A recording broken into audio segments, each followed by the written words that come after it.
మన సార్ అయితే రెడీగా ఉన్నాడు. సార్ అయితే రెడీగా ఉంది.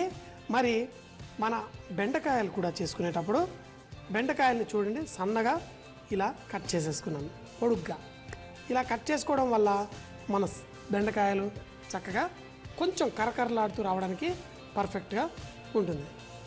సో మరి ఇందులో మనం కొంచెం కారపొడి, అలాగే కొంచెం అంత జీలకర్ర పొడి, దాంతోపాటు కావాలంటే కొంచెం అంత ధనియాల పొడి, ఘాటుగా అంటే లేదు, ఈ చారుకి తగ్గ కాంబినేషన్లో చేద్దాం కాబట్టి ఇంకా ఏ మసాలాలు వద్దు. ఇవి వేసుకొని ఒక్కసారి ఈ బెండకాయల పైన కొంచెం అంత చిటికెడంత ఉప్పు కూడా వేసేసుకుందాం. వేసుకొని ఆ ఉప్పుతో సహా ఈ కారము వీటన్నిటితోటి మంచిగా కలుపుదాం. ఇలా కలిపేసుకున్న తర్వాత వీటిని నూనెలో ఫ్రై చేస్తే కరకరలాడుతూ రావాలి అంటే కొంచెం బియ్యం పిండి. కానీ చూడండి, ఈ వేసిన కారం మసాలా చక్కగా అంటుకుంది.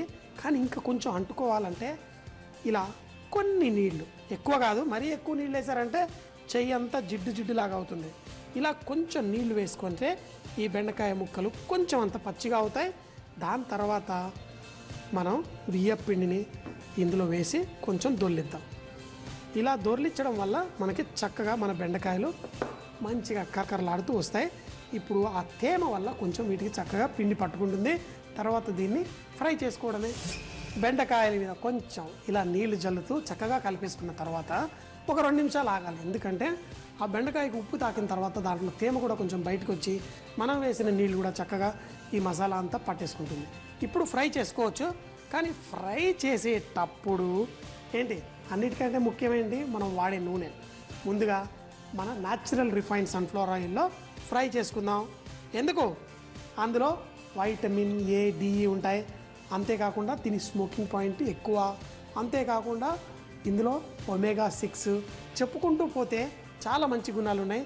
తప్పకుండా తెచ్చి అందులో ఫ్రై చేసుకోండి. మరి ఈ బెండకాయ ముక్కల్ని కూడా మనం ఇప్పుడు చక్కగా ఈ వేడి వేడి నూనెలో వేసి ఫ్రై చేసుకుందాం. ఎంతసేపు ఫ్రై చేస్తాం? చక్కగా ఇవి కరకరలాడుతూ బ్రహ్మాండంగా ఉంటే సూపర్గా ఉంటుంది. అలా అని చెప్పి మరీ ఎక్కువ వేసేయి మాకండి. నూనె టెంపరేచర్ తగ్గిపోయి ఈ బెండకాయలు చక్కగా ఫ్రై అవ్వు.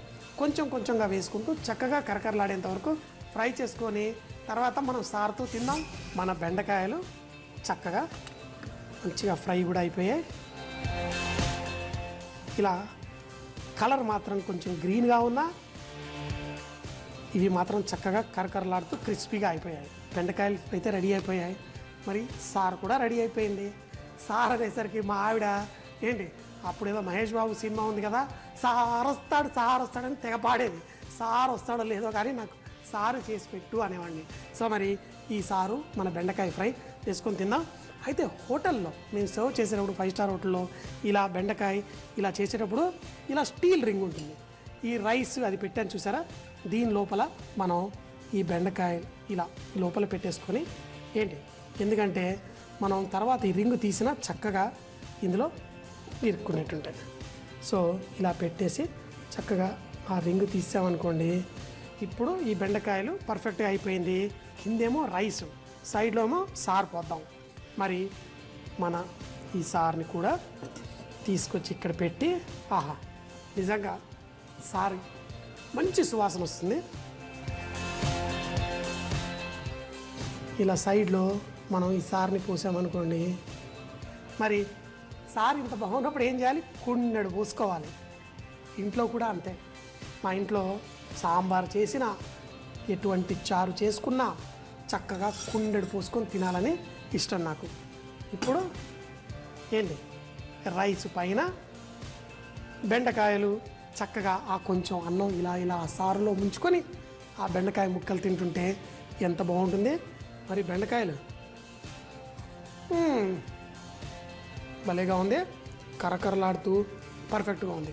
తినేటప్పుడు ఆ చారులోని మంచి రుచి, ఈ బెండకాయ కరకర ఒకేసారి తాకినప్పుడే భలే టేస్టీగా ఉంటుంది. మరి ట్రై చేద్దామా? ఇంకా ఆలస్యం ఎందుకు, ఇలా పక్క నుంచి బెండకాయ, ఆ చారు, ఇది అంటే బెండకాయ కరకరలాడుతూనే.